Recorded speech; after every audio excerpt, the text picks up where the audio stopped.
Tisztán emlékszek arra a napra, amikor elképzeltem, hogy mi akarok lenni, és mit szeretnék csinálni, és mit akarok az élettől valójában, mert tudtam, hogy nem ez, és hogy ez nem az én utam valószínűleg. És valahogy mindig erre jutottam ki egyébként, hogy én a művészettel szeretnék foglalkozni. Igazából én mindig is inkább ilyen háttérben meghúzódó lány voltam, és még kb. Az ilyen legkisebb jelentőségű dolgok is van, hogy ilyen komfortzóna átlépősek voltak nekem. Milyen belső akadályok voltak, ami szerinted így visszatartott? Mitől féltél?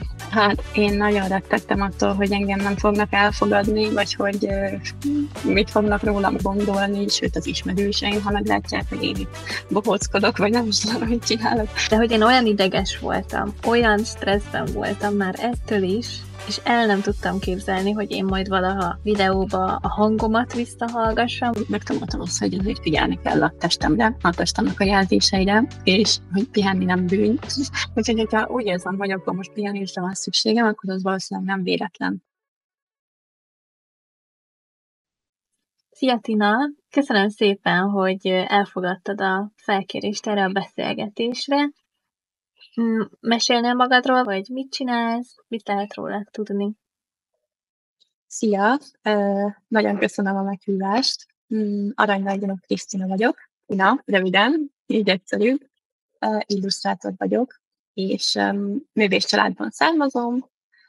Apukám és papám festőművész, apunknak a testvére is, anyum részéről papámék fafaragók, keresztapunk fest is és farag is, úgyhogy igazából az egész művész család ilyen beállítottságú. Én pedig ugye nem mestem én sem messze a családfától, és illusztrátor lettem. Jelenleg pedig Spanyolországban lakunk Elcsén a férjemmel. Arról tudnál egy kicsit mesélni, hogy te mindig is vállalkozó voltál, vagy voltál alkalmazotti munkában is? És hogyha akkor mi? Igen, persze. Egyetem mellett egy multicégnél dolgoztam gyakornokként, de előtte gyárban is dolgoztam, diákmunkán, és voltam recepciós is, úgyhogy azért tapasztaltam egy-két dolgot. De egyetem alatt dolgoztam a legtöbbet a multicégnél, beszerzési gyakornok voltam, és ha jól tudom, több mint 3 évet dolgoztam annál a cégnél, és hát kicsit beszívpontott, és kicsit stresszeltem akkor abban az időszakban, ugyebár az egyetem miatt is vizsgaidőszak, stb. És hát inkább úgy mondanám, hogy így elfelejtettem, milyen is vagyok valójában. Úgyhogy tisztán emlékszek arra a napra, amikor elképzeltem, hogy mi akarok lenni, és mit szeretnék csinálni, és mit akarok az élettől valójában, mert tudtam, hogy nem ezt, és hogy ez nem az én utam valószínűleg. Úgyhogy elképzeltem, ahogy egy babzsákban ülök, fogom a kis tabletemet, vagy iPad-emet, és rajzolgatok. És valahogy mindig erre jutottam ki egyébként, hogy én a művészettel szeretnék foglalkozni. Úgyhogy úgy döntöttem, hogy akkor bele is vágok. És meg is vettem a rajztáblámat, a kis megtakarított pénzemből, és nagyon büszke voltam rá, és elkezdtem komolyabban foglalkozni a digitális rajzolással, mert az érdekelte a legjobban. És jelentkeztem különféle kurzusokra, úgyhogy hát fejleszthettem magam, és Norbi végig mellettem át, és mindig támogatott engem, úgyhogy ott döntöttem el, hogy ebből vállalkozás lesz. Megvan egy ilyen emlék, hogy mi volt az a pont, amikor átfordult, hogy na jó, akkor te ebbe belevágsz? Vagy igazából ez nem volt annyira kérdés, mert tudtad, hogy Hát szerintem volt benned. Valamennyire sejtettem, mondjuk akkor, amikor megfogalmazódott bennem, hogy illusztrátor leszek, még akkor nem sejtettem, hogy én saját vállalkozást fogok vezetni. Lehet, hogy az volt inkább a fejemben, hogy akkor majd jelentkezek valahova, és akkor engem majd foglalkoztatnak, mint illusztrátor, meg ilyesmi. Az, hogy én szabadúszó legyek, az egy kicsit távol állt még tőlem, mert azért ijesztő volt így belegondolni, hogy akkor én most itt egyedül vállalkozást fogok vezetni, de amúgy nem zártam ki ezt a lehetőséget, csak még így távolinak éreztem. És igazából sokáig nem ismertem lépni, mert féltem a kudarcoktól, tele voltam hiedelemmel, féltem, hogy nem lesz erőm és időm se építeni egy teljesen nulláról egy új vállalkozást, és hát halogattam folyamatosan ugye a nyitást, de igazából addig is tanultam, ugye, mint ugye mondtam, kurzusokat részt vettem különféle, hát nem tudom, ilyen workshopokon, meetingeken, meg ilyesmiken, és hát nagyon sokat tanultam, úgyhogy végül is nem ment hiába az idő, nem ment kárba, és amikor már elkezdtek érdeklődni megrendelések iránt, akkor már ott átgondolkodtam, hogy hát akkor itt már lépni kell lassan, és vagy nyitok vállalkozást, vagy nem tudom, mi lesz, és akkor így nyitottam egyébként mind. Szóval így beleugrottam a mély vízbe konkrétan. Aha, szóval ott igazából a megrendelések voltak, amik így átbillentettek, hogy na jó, akkor van erre. Igen, mert én pontosan, mert láttam, hogy azért érdeklődnek iránta, van rá ezek szerint kereslet, akkor csak nem olyan rossz, amit csinálok, azért ebből ki lehet hozni valamit. Van értelme vállalkozni, akkor próbáljuk meg. De végig úgy voltam vele, hogy ha nem megy, akkor végül is vissza tudok még térni, ha úgy van, vagy visszatérek, szóval muszáj voltam valamit alkotni. És a social-en kezdted el így megmutatni a munkáidat, és onnan jött be megkeresés, vagy hogy? Igen, Instagramon kezdtem el. Hát eleinte még azért nem annyira mertem lépni ott se, mert hát igazából én mindig is inkább ilyen háttérben meghozzondó lány voltam, és még kb. Az ilyen legkisebb jelentőségű dolgok is van, hogy ilyen komfortzóna átlépősek voltak nekem. Az első, nem tudom hány, pár 10-20, nem tudom hány rajzomat nem nagyon mertem kitenni sehova. Azok így nem is tudom, hogy hol vannak, szerintem még a régi laptopon. Aztán szépen lassan elkezdtem, tehát csináltam egy Insta-fiókot, elkezdtem felpakolgatni azokat a rajzokat, amikkel úgy nagyjából már ki voltam békülve, és hát jöttek is a lájkok, a követések, nagyon örültem neki, és úgy voltam vele, hogy ami működik, azt meghagytam, ami nem, azt nem, amit láttam, hogy amire nem, az nem, azt elengedtem, és így szépen lassan azt megszoktam, és így építgettem felfele.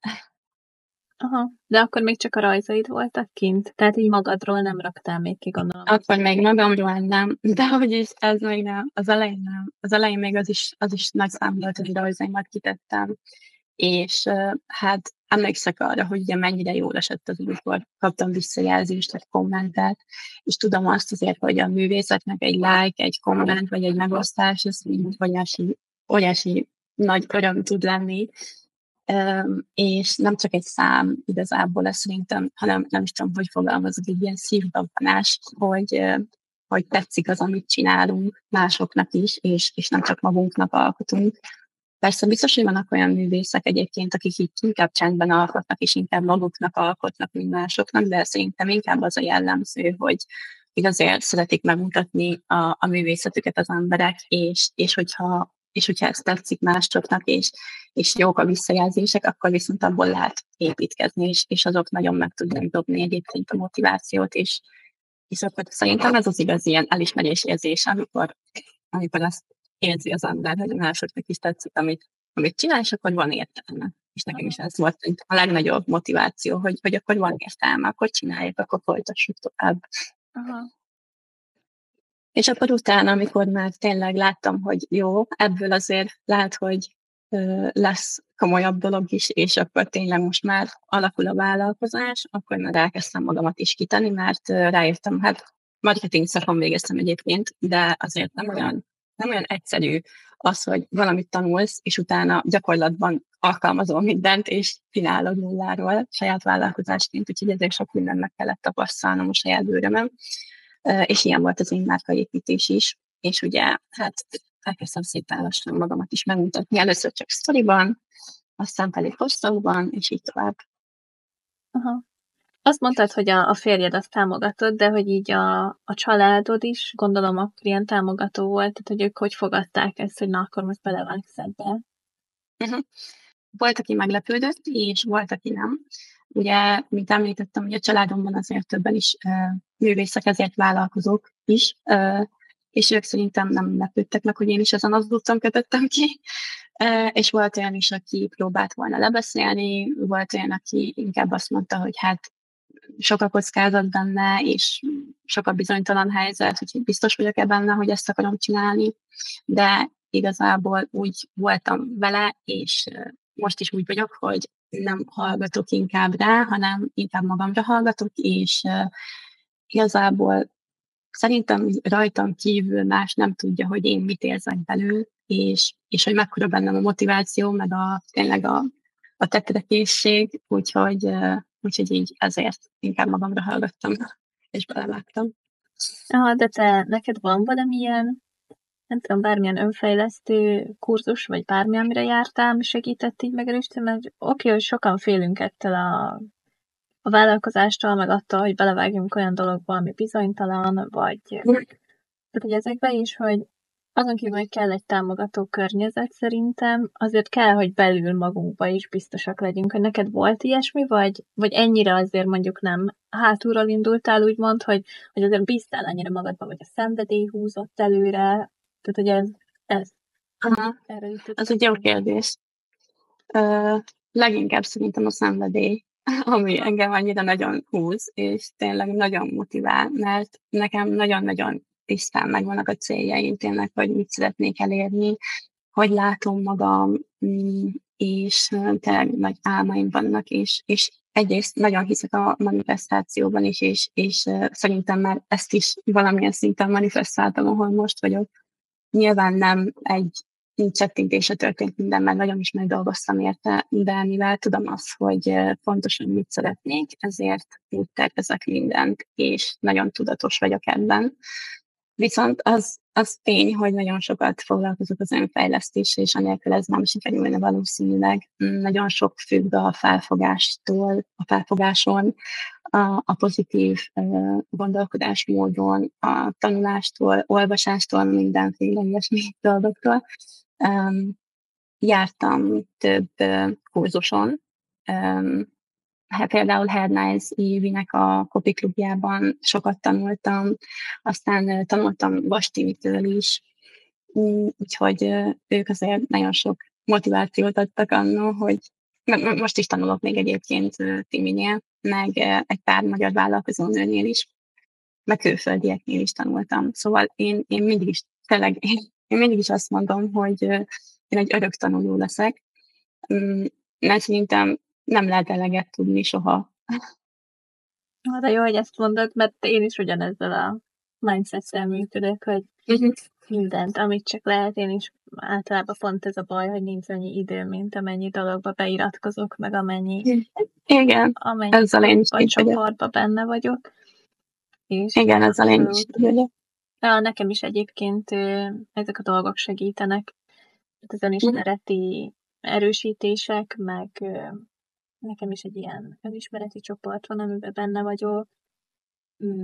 Annak köszönhetően indultam el én is pszichodrámára, tehát hogy nekem is egy ilyen hosszabb önismereti út van a mögött, hogy például most itt beszélgetünk. De messze nem tartok ott, mint ahol tarthatnék, ha ezt mondjuk nem tudom, sokkal hamarabb elkezdem. Igen, én is így vagyok vele, hogy még azért az út elején járok, pedig már tényleg lassan lesz 2 éve, vagy 3 éve vagyok ebben a vállalkozói cipőben, és tényleg mondjuk lehet, hogy még több is.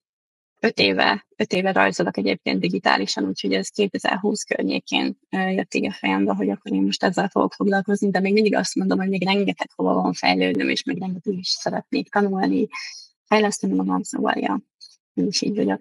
Meg szerintem fontos azt is tudni, hogy hol vannak a határaink, és azt is, hogy mire vagyunk képesek. Mert azért jó tisztában lenni azért a saját képességeinkkel. Az is egy fontos dolog.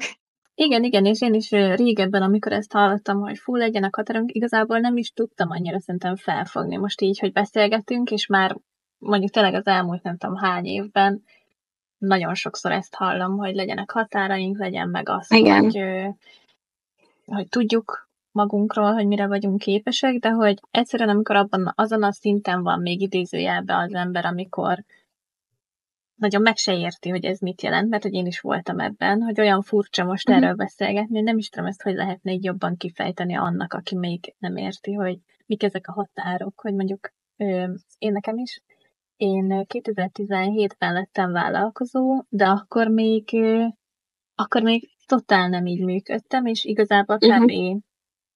Úgy dolgoztam alvállalkozóként, mint hogyha rendes bejelentett munkatárs lennék, tehát 9-től 5-ig ott ültem, becsületesen csináltam a feladataimat, és az elmúlt 2-3 évben kezdtem el tudatosítani magamban, hogy egyébként vállalkozóként én hozom meg a saját szabályaimat, én hozom meg a működés rendemet, és ahhoz igazítom a munkát is. Tehát, hogy ez tényleg annyira sok idő, mire az ember ezt az egészet egyáltalán felfogja, hogy miről szól.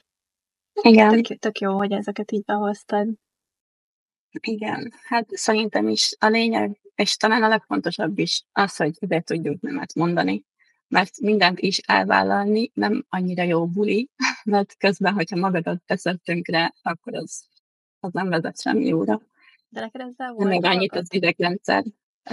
Szerencsére nem annyira, mert azért szerintem már elég jól fel van, hát még azért itt is van hol fejlődni, mindig ezt fogom mondani, de már azért szerintem sikerült annyira felépíteni azt az én márkámat, hogy olyan emberek keressenek meg engem, akik tudják, hogy mire vállalkoznak velem, hogyha velem dolgoznak együtt, folyamatosan kommunikálom azért így nagyjából az értékeimet, miben hiszek, mit tartok fontosnak, és ezáltal így azért szerencsére olyan emberekkel kerülök össze, akikkel azt így azonosulni tudunk.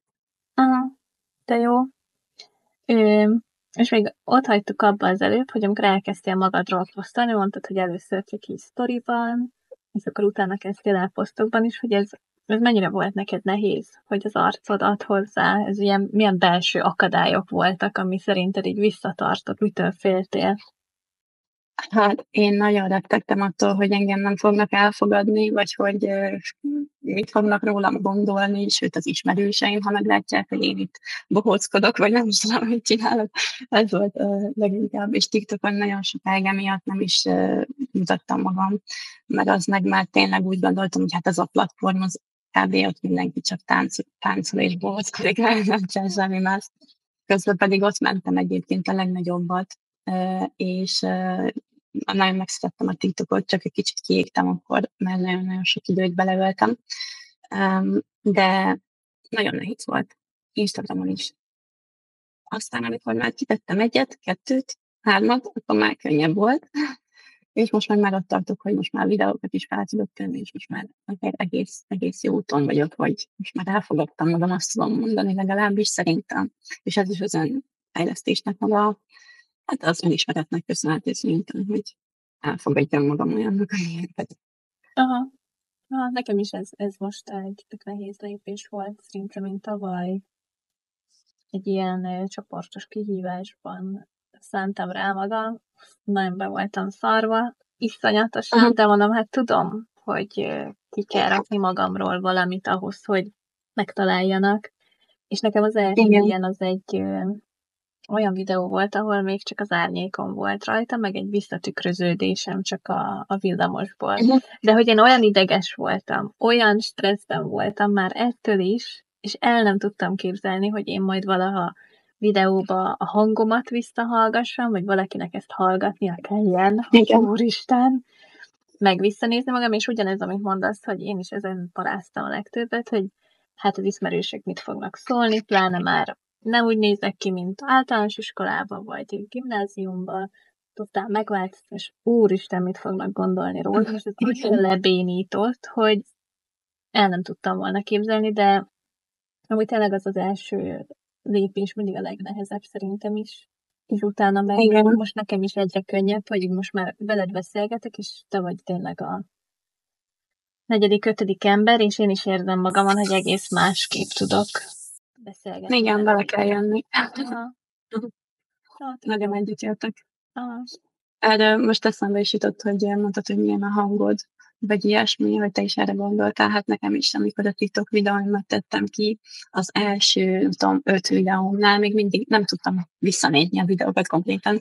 Amikor Nordi bekapcsolta, vagy megjelent neki ugye a For You-ban, idővonalon, nem tudom, hogy mondjam, a videóm, és hallottam a hangomat, még akár a másik szobából.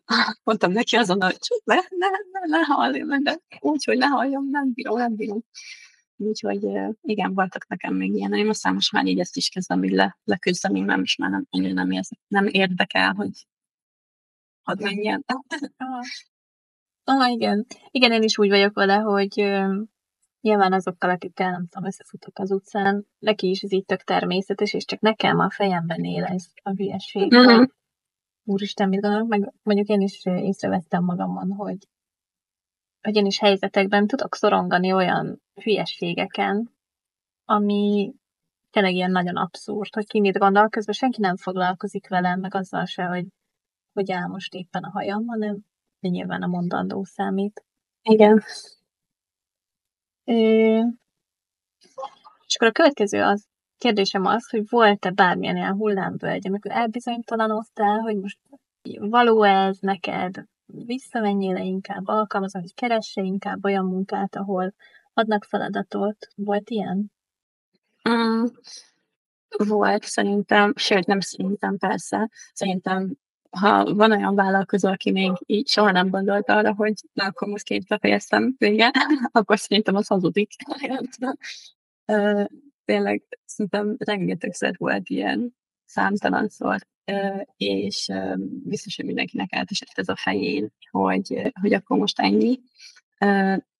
Ha épp olyan hangulatban vagyok, vagy ha épp motiválatlan vagyok, vagy nem sikerül valami, nem akar úgy összejönni, akkor igazából hajlamos vagyok én is, hogy ezeket a sötét napjaimat éljem, úgymond, és akkor azt mondom, hogy kézém lesz, nem bírom tovább ezt a stresszt. És akkor így feladnám, és akkor kész, melyek keresek valami munkát. De aztán amúgy általában az szokott lenni, hogy az szokta egyet vagy kettőt, vagy kimegyek a szabadba, akkor ez el szokott múlni, mert valószínűleg, vagy hát nekem a saját tapasztalataim szerint akkor szokott ez jelentkezni, amikor már nagyon elfáradok, és vagy a kiégés szélén vagyok, mert ugye tudom, ez a folyamatos kreatív hullám, ez így nem mindig tartható hosszú távon, és van, amikor azért így meginog bennem valami, és akkor most nem megy. Meg ugye folyamatosan ötletelek, folyamatosan próbálok fenntartani a vállalkozást, és azért nem mindig nagyon könnyű, sőt, soha nem könnyű egyébként, de igen, és akkor ilyen kis hullámos úton vagyok földön, és valamikor felt vagyok, aztán mondom, hogy most lent vagyok, jó, aztán majd megint felmegyek valamikor, de az általában mindig akkor, amikor elfáradok, és akkor kell egy kis pihenni, és megtanultam azt, hogy figyelni kell a testemre, a testemnek a jelzéseire, és hogy pihenni nem bűn. Úgyhogy, hogyha úgy érzem, hogy akkor most pihenésre van szükségem, akkor az valószínűleg nem véletlen. És akkor inkább így hagyok mindent, pihenek egy kicsit, és akkor így utána meglátjuk, hogy milyen lesz, és általában mindig jobb. Utána jön megint a jobb időszak. Ja. És van valamilyen stratégiád? Erre akkor mondtad, hogy nem tudom, elmész levegőzni, pihensz egy kicsit, de hogy utána, amikor visszaállsz a jobb, stabilabb üzemmódra, akkor olyankor, nem tudom, van egy ilyen bevált menetrended mondjuk posztoláshoz. Arra szeretnék csak kitérni, hogy posztolsz, hogy erre van egy tervezeted mondjuk, vagy ilyen tök spontán. Régebben spontán voltam, csak akkor posztoltam, amikor így úgy éreztem, vagy amikor így kedvem volt hozzá. Az nem volt túl jó stratégia, mert nem voltam konzisztens, és az egy eléggé fontos kulcsa annak, hogy sikeres legyen a social médián. Most már van tervezetem, van egy jó kis content bookom, ami Berkes Bognár Nikinek a content bookja, ott szoktam megtervezni a tartalmaimat. Az egy tök jó kis lehetőség szerintem, hogy így összegyűjtsd a teendőidet, és tényleg nagyon jó. Én úgy szoktam megtervezni a posztolást, hogy heti szinten minden héten előre posztolok. Nekem annyira nem megy az, hogy hónapra előre lássam, hogy mit fogok posztolni, mert nem mindig tudom úgy beütemezni azt, hogy mondjuk ekkor ezt fogom rajzolni, ekkor ezt, mert nem tudom, hogy ez mennyi idő lesz megrajzolni, lehet, hogy több, lehet, hogy kevesebb, és heti szinten jobban átlátom. És szerintem, nem tudom, nekem könnyebb is, hogyha kicsit rövidebb időintervallumokat kell nézni, és közelebb határidővel, így szoktam tervezni. Én is ezt a tervezőt használom, amit mondtam. megvan szerintem már legalább 2-3 éve, és az első hónapot kezdtem el régen, de most újra elővettem, és most én is tudatosabban abban vezetek mindent, és én is nagyon szeretem. Igen, azon kívül csinálok egyébként heti tervezőt, meg itt van mindig előttem a napi tervezőm, a kis tudólistám, úgyhogy ezt majd minden nap vezetem, úgyhogy mindig titálgatom, és ez is nagyon-nagyon sokat segít tényleg. Látom magam előtt, hogy amik a napi teendőim is, akkor általában úgy szokott lenni, hogy reggel leülök, felírkálom a dolgaimat, amikkel biztos, hogy kész kell lennem, aztán utána jöhetnek azok a dolgok, amik annyira nem fontosak, de azért jó lenne, hogyha kész lenne, és akkor én tudom titálgatni. De amúgy olyanokat is rá szoktam írni, hogy nem tudom, boltba kell mennem bevásárolni, akkor azt is ki tudom titálni, és akkor már azért nem tudom, jobb a lelkemnek, hogy látom, hogy azért haladok a dolgaimmal is, és azért nem csak úgy látom, lazsálok, és így nem csinálok semmit. Aha, tök jó, akkor nagyon jó, hogy ebben ilyen tudatos vagy. Nekem és nem tudom, te ezzel hogy vagy, de én ezt most még ezt is tanulom, hogy ha fel van írva 10 dolog, és 8-al kész vagyok, akkor ne azon zsörtölődjek este, hogy de az a 2 miért nincs meg. Igen.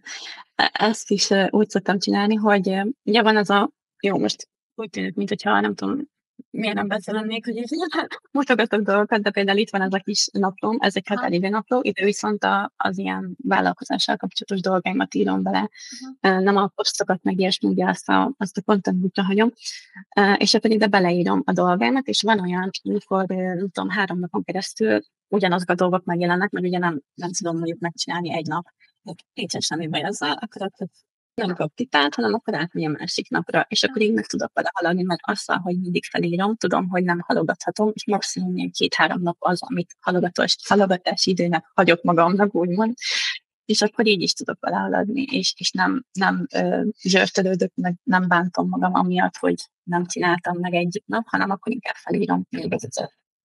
Aha, nagyon jó, hogy te is ilyen kis tudatosan vezetsz mindent, én is, nekem is mindenre van kis füzetem, meg digitálisan is, meg van, ami csak telefonban, szóval hogy össze-vissza, de hogy megvan a rendszerem nekem is. Tök jó, nagyon jó. És neked mondtad itt az előbb, csak nem akartam belevágni még egy pár kérdéssel ezelőtt, hogy megvan a célod, hogy tudod, hogy mit szeretnél, és hogy a szenvedély visz előre. Te ilyenkor év elején leszoktál ülni, és akkor előre megtervezed az évedet? Ebben mennyire tudatos? Most már az vagyok. Ugye elején azért vállalkozás kezdetén nem csináltam még ennyire tudatosan a dolgokat, azért ezt is meg kellett tapasztalnom, hogy igenis segít a tervezés, és most már csinálom. És igen, megterveztem előre ezt az évet is, és le is szoktam zárni most már a hónapokat is, megnézem, hogy akkor mi sikerült, mi nem, hogyha valami nem, akkor az átmegy a következő hónapba, és akkor így tudom magam szépen monitorozni, hogy mégis mire vagyok képes. Aha. Jó tudni, hogyha valami sikerült, és jó érzés tud lenni.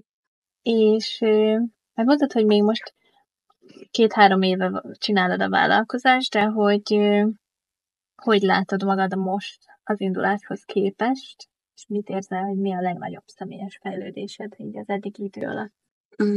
Hát nagyon sokat fejlődtem.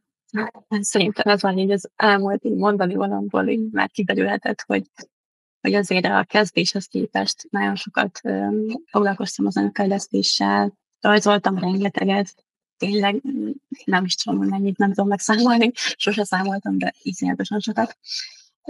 Fejlődtem továbbra is a marketing téren is, meg a belső önismeret terén, tényleg erre büszke is vagyok, hogy elég sok időt szánok ugye erre. És hát én azt vallom ugye, hogy a folyamatos tanulás az mindennek a kulcsa, és hogy nem, én tényleg abban hiszek, hogy nem a tehetség teszi az embert, hanem a kitartás és a tényleg a munka.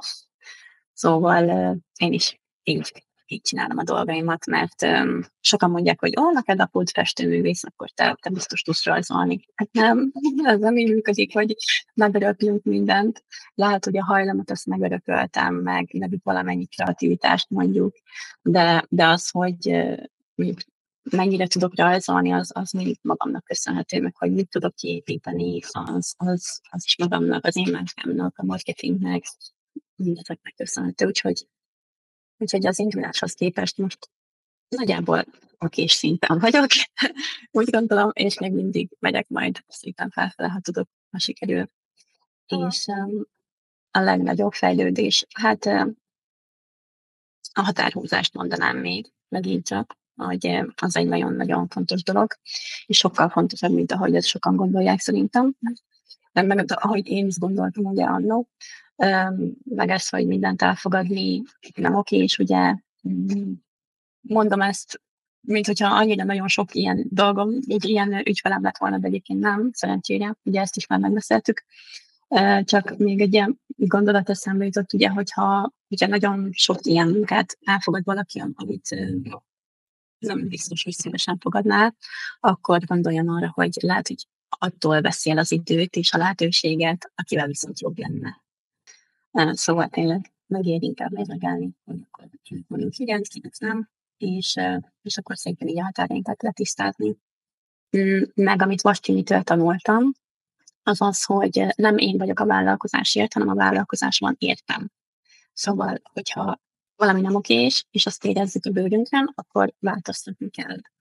És igazából mi tudunk változtatni rajta, nem más.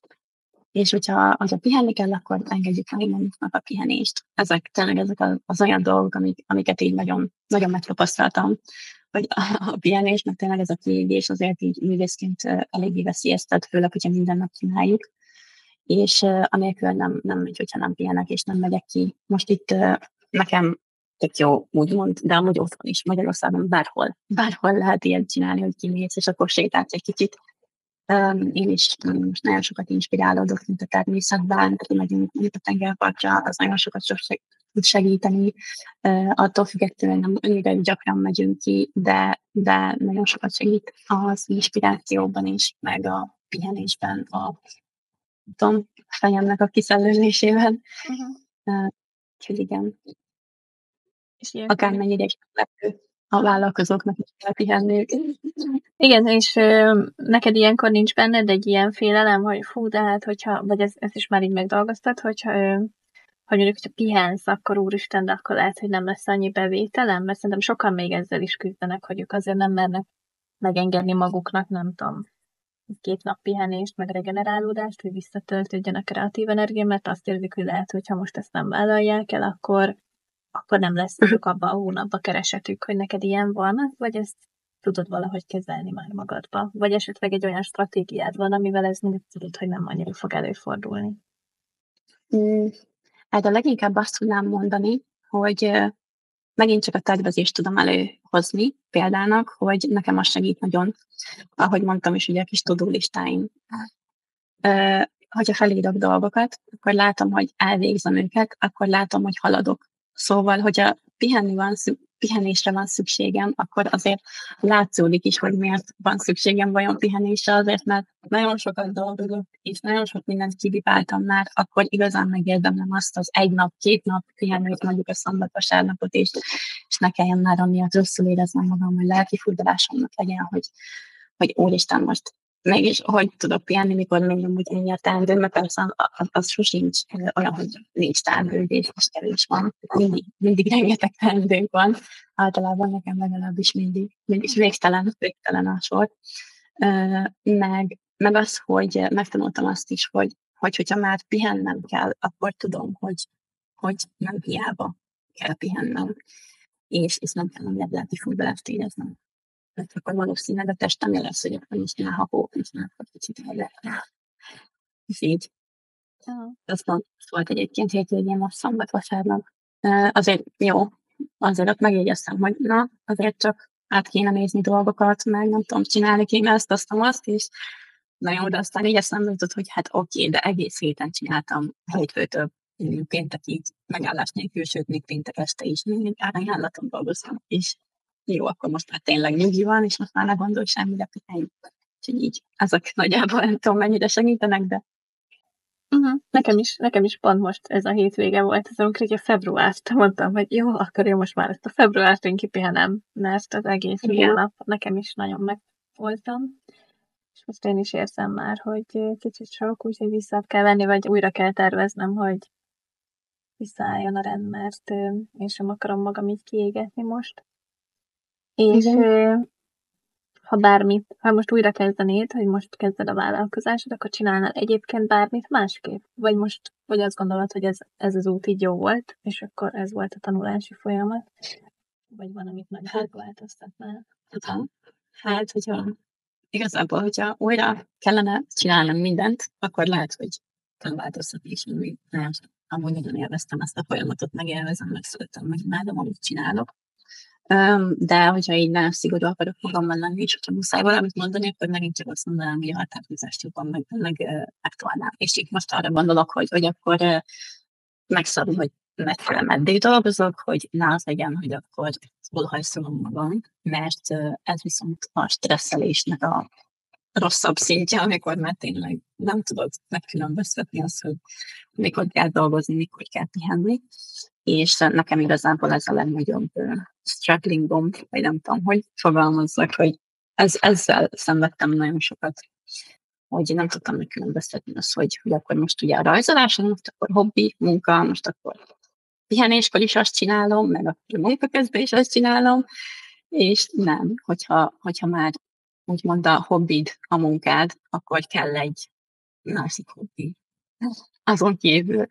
És nekünk ez a abszolút kikapcsolódás, ez az utazás, séta, és inkább azokat szoktam inkább csinálni, most már nem rajzolás helyett rajzolok magamnak, felszámolni, néha az is jól esik, és az is kikapcsol, mert a rajzolás az mindenképp kikapcsol, és akkor vagyok igazán flow-ban általában, amikor rajzolok. De igen, ez azt mondanám. Ez tök jól megszabtál. Ez szerintem tényleg fontos, mert nekem így ez meg eszembe se jutott, hogyha tényleg valaki azt csinálja, ami egyébként a hobbija, vagy ami a szenvedélye, amit szeret, akkor tényleg kell valami más, amivel kikapcsolódik. Igen. Úgyhogy ez jó, hogy mondtad, mert nekem ez most így eszembe se jutott volna. Meg még esetleg azt is tudnám mondani, hogy nekem az is sokat segít, hogyha esetleg ugye rajzolni van kedvem mégiscsak, annak ellenére is, hogy már rengeteget rajzoltam, akkor azt szoktam csinálni, hogy valami teljesen mást rajzolok, vagy teljesen másképp, vagy máshol, és ilyenkor szépen előveszem a kis sketchbookomat, kimegyek a pálmaparkba, vagy bárhol máshova, leülök a padra, és akkor rajzolgatok, vagy lerajzolom, amit magam előtt látok. Vagy valami teljesen más stílusban rajzolok valamit le, és az is így kicsit átvetődje az agyamat, hogy akkor most ez valami más, valami különleges, valami nem megszokott dolog, az is tök sokat tud segíteni. Jó, és mit tennél azoknak, akik most félnek még belevágni a vállalkozásba, vagy még csak tervezgetik és halogatják, akkor mi lenne nekik a legnagyobb ilyen kulcsüzeneted? Az, hogy higgyenek magukban, és hogy nem véletlenül akarnak vállalkozni, hogyha vállalkozni akarnak. És nem szabad elfelejteni a motivációjukat, nem szabad elfelejteni a miértjüket, és van egy pro-tippem erre egyébként, az lenne, hogy vegyenek fel maguknak egy hangüzenetet, amit meg tudnak hallgatni bármikor, a nehezebb időkben leginkább, amikor úgy motiválatlanok, és ez egy olyan hangüzenet legyen, ami megfordítani tudja őket is, ami emlékezteti a miértjükre. Mert hogyha nehezebb időben ezt meg tudod hallgatni, és visszajön az a motiváció, meg az, ami a legbelül van tényleg, amit lehet, hogy elfelejtettél időközben, akkor így vissza lehet rázódni. Meg akkor vissza tudsz térni szerintem abban az egyensúlyban. Neked van ilyened? Ilyenkor meghallgatod magadat? Van, hogy igen. Nem gyakran egyébként, tényleg szerintem eddig csak ilyen egyszer vagy kétszer volt olyan, amikor így, na jó, akkor most hallgatom, akkor most észhez térítem magam, hogy általában, vagy hát jó, általában kétszer sikerült szerintem. Igen. Meg azt, hogy nem lehet igazából elég lassan hangsúlyozni, hogy mennyire fontos az is, hogy hallgass a szívedre, az intuíciódra. Ezek ilyen snasz szövegeknek tűnnek, de ez is hozzátartozik egyébként, mert tényleg megint csak azt mondom, hogy nem hiába akar valaki vállalkozni akar is, hogyha oda kerül, hogy akkor most már annyira nem okés a helyzet, akkor emlékeztetni kell magunkat arra, hogy miért kezdtük el. És szerintem azért egy sikeres vállalkozás nem csak kívül sikeres, hanem belül is. Tehát hiába lesz milliókat érő vállalkozása valakinek, hogyha közben egy idegroncs belül. Úgyhogy azért meg kell teremteni ezt az egyensúlyt, amivel azért így sikeres tud maradni hosszú távon is. Bizony, és én csak annyival egészíteném ki, amit itt közben eszembe jutott, hogy ha nem is arra vágyik, hogy vállalkozó legyen, mert hogy én sem igazából arra vágytam, hanem csak, hogy az önmegvalósítás így véghez menjen, Igen. szenvedélyét végezhesse, és hogy lehet, hogy pont a háta közepére nem kívánja a vállalkozással kapcsolatos dolgokat, nem is ért hozzá. Én is így kezdtem, hogy nekem semmi közöm az ilyenekhez, meg marketinghez, meg én önpromózzam magam, hát nekem semmi ilyesmihez nincs kedvem, nem is ilyen típusú ember vagyok, de hogy közben meg az kell ahhoz, hogy azt az életet élhessem, amire vágyok, vagy ami boldoggá tesz. Úgyhogy csak ennyi, hogy ennyivel egészítem, hogyha nem is a vállalkozásra vágyik konkrétan, de ez egy sokkal jobb életre, vagy szabadabbra, akkor viszont tényleg hajrá. Így van. Igen, egyetértek teljesen. Jaj, fú, tök jó dolgokról beszélgettünk. Nem tudom, benned van-e még most valami gondolat, amivel így, amit Nem tudom. Nincsen? Nem jut most így eszembe semmi Mert olyan. akkor ez a pro tip, ez tök jó. Ilyen záró üzenet. Oké. Akkor nagyon szépen köszönöm neked a beszélgetést. Én is köszönöm a lehetőséget. Sok sikert az éves terveidhez. Nagyon szépen köszönöm. Neked is sok sikert. Meg még jó sok podcastot. Köszönöm szépen.